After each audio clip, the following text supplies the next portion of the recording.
Hello, America. I'm Mark Levin, and this is Life, Liberty, and Levin. We have a great guest, Governor DeSantis. How are you, sir? I'm doing great. How are you doing? I'm doing great. It's a pleasure. I read your book, The Courage to Be Free, Florida's Blueprint for America's Revival. Let me ask you this, and I don't always ask everybody this question. This is a fantastic book. It's easy to read. It walks through your life, things you learn that you didn't know before. Why did you write the book? Well, you know, Mark, over these last few years, Florida has really represented freedom in the United States. And we've seen that with a number of people, unprecedented number of people that have picked up their lives from a lot of these failing states governed by leftist politics, and they've come to Florida. And so they've told me just how glad they are to be in Florida.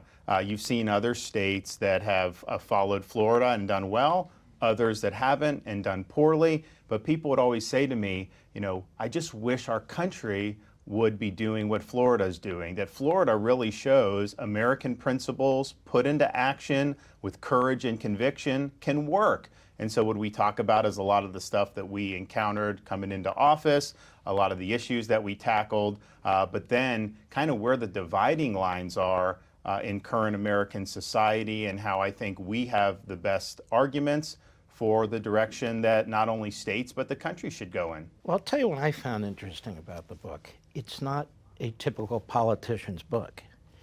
It's written like an American citizen, how you started, how you developed your career, what decisions you made, and so forth. The other thing I noticed is there's not gossip in the book. There's not telltale things in the book. There's not, you don't really attack in the book, and so forth and so on. Was that intentional? Well, look, I actually wrote it. As you know, most elected officials aren't actually writing their books. I mean, you write all yours, but it's not an easy thing to do. But I think it comes across as more authentic because it is me writing this.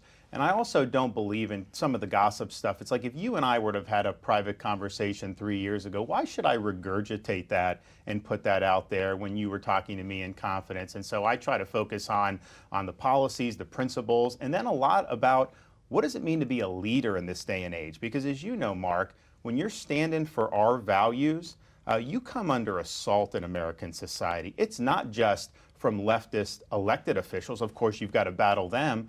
You've got woke ideology taking over so many of these different institutions, corporate America, our bureaucracy, universities, that if you're standing for the right things, you're going to have to show courage under fire if you ultimately want to bring this stuff in for a landing. And so we had to do that so many different times.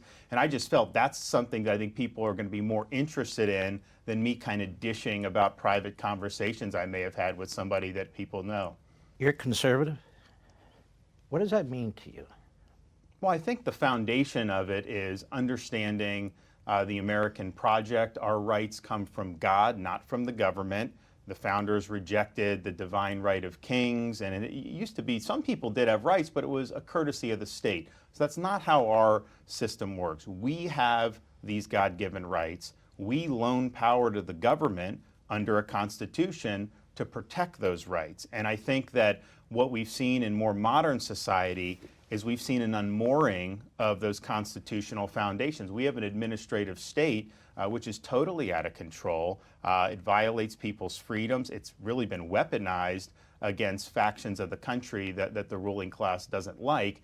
And we need to reconstitutionalize this government. But what we're facing now, I think, is not what the founders intended in terms of how this government should be operating. These principles are throughout this book. So my question to you is this. You went to Yale. You went to Harvard Law.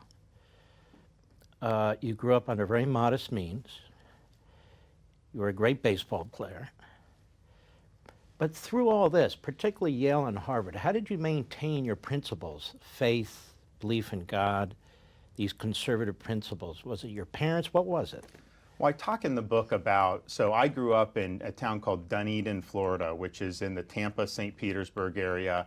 My parents, my father's from Western Pennsylvania, my mother's from Northeastern Ohio. So that is like steel country, that is like blue collar, salt of the earth.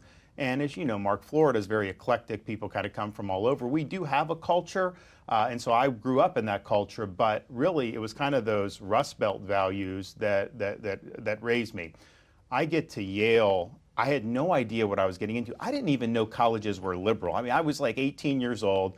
I show up my first day, and in Florida, we would wear things like jean shorts, flip-flops, and a t-shirt. So I show up my first day wearing that, and you've got kids from Andover and Groton, and I was a fish out of water, and it was a major, major culture shock. I wasn't like a refined conservative in terms of politics, because I was mostly into sports and things like that. But you start sitting in some of these classrooms, and even though one of Yale's mottos is for God, for country, for Yale, sit in the classroom attacking religion, attacking God, attacking the United States. I'm sitting in class and they're saying that the U.S. was to blame for the Cold War, not Joseph Stalin. So this is and I had never experienced that because growing up in Dunedin, I didn't know if people were Republican or Democrat. You know, you had both of them, but everyone kind of believed in the core American principles. And so that was my exposure to the left. And I think what it did for me was it was so different from what I thought was appropriate that I wasn't influenced by it in terms of it pulling me in that direction. I rebelled the other way. So by the time I got through college and law school, I was definitely set. Although when I was running for Congress, I kind of tell the story in the book. I was green. I had never run before. I had kind of an impressive resume. I had served in Iraq and done things. So there were things that conservative primary voters would like. But you see Yale and Harvard, that is like people say liberal elitist stuff. And so the question was, how do I prove that I'm actually mean what I say? And I was like, listen, how many people that you know go up to Washington, they say they're going to do these things, and then the swamp co-opts them, and they end up not following principle? Well, listen, look at me. I got through Yale and Harvard and came out more conservative than when I went in. The swamp's going to have nothing on that, and they appreciated that. But I always told myself, none of this will fly in the real world because you get out there, this is all just pie in the sky stuff. Well, I think, though, the joke was actually on me because I think what we see with a lot of the woke ideology and all these institutions in society, this is a reflection of what a lot of these universities have produced over the last generation. And so we're reaping a lot of what was sowed in those classrooms 10, 15, 20, 25 years ago. I want to circle back to that. But you graduated with honors from Yale. Then you go to Harvard Law School. It's like, oh my God. Same thing happens there. But then you decide to go in the military.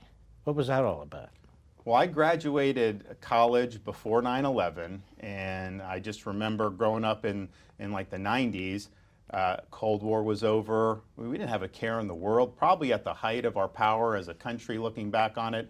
And then 9/11 happened, and just the world changed, and we were engaged in conflict in Afghanistan, pending in Iraq, and I just felt like that I should serve. We didn't have a draft. I didn't get paid by the Navy to join my education or anything like that. It was just something that I wanted to do, so we volunteered to do it. I commissioned while I was at Harvard.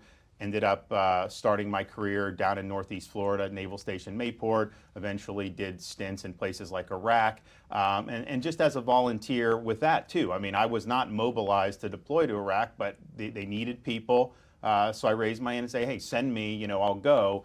And I just respected the country so much. I respected people that had served. My grandfather was in World War II, and I just thought it was something I should do. Now, I would tell the audience, all of this is in this brand new book that comes out on Tuesday. You can get it from Amazon.com right now. The Courage to Be Free, Florida's Blueprint for America's Revival. We're in a culture war. We didn't start it, but what I call the Marxist left, they started it.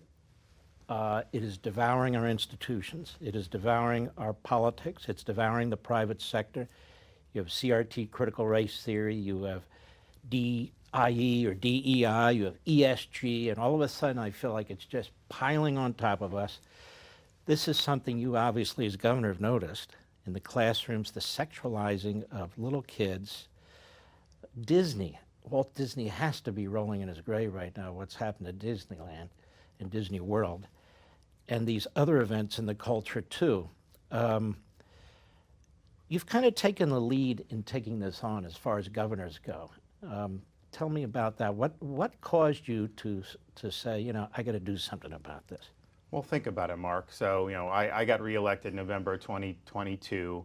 Largest vote that any Republican governor in Florida history's got, largest vote margin any governor candidate's ever got, 1.5 million votes. I can win by 1.5 million votes, make the Democratic Party in our state basically a rotten carcass on the side of the street. And yet, the left can still impose their agenda on my people if I'm not looking after fighting ESG and other woke companies and some of the stuff going on in the universities and the schools. And so I think I have an understanding that these fights are far broader than just one particular election. Yes, you do have to fight the woke in the halls of government and in legislative chambers. And we have supermajorities as Republicans in Florida, so we will win all those fights. But you also have to be willing to defend your folks against this agenda being shoved down their throat from all these other institutions where these people aren't necessarily coming up for elections. So you talk about things with like the young kids and with Disney. And I see that not just through the eyes of a governor, but also through the eyes of a dad. We have a 6, a 4, and a 2-year-old at home, and we just believe as parents, we should be able to send our kids to school, have them watch cartoons without having somebody's sexual agenda shoved down their throats. And so when this issue came up with the sexualization of the curriculum, of course in Florida, we think that that's inappropriate. And you know what? Republican, Democrat, Independent parents agree with us overwhelmingly, but this was something that the left tried to spin up, the media tried to spin up, and then Disney, I think mistakenly, got involved with that. And you know what? The left was smart to try to pressure Disney because for 60 years in the state of Florida, they have gotten every single thing they want from the state of Florida until I became governor. And we said, no, you're not running the state of Florida, we're running the state of Florida. So we not only were able to institute those protections for our students, we also said, this company, Disney, was granted by the state of Florida 60 years ago its own government. Not just favorable regulation, they controlled their own government in Central Florida. And so we said that is not going to work. If a company is going to go down the road of thinking that this stuff should be in their programming, you cannot have a relationship where you're joined at the hip with that company. So we've taken away their self-governing status, making them live under the same laws as everybody else and making them pay their fair share of taxes and honor all their debts.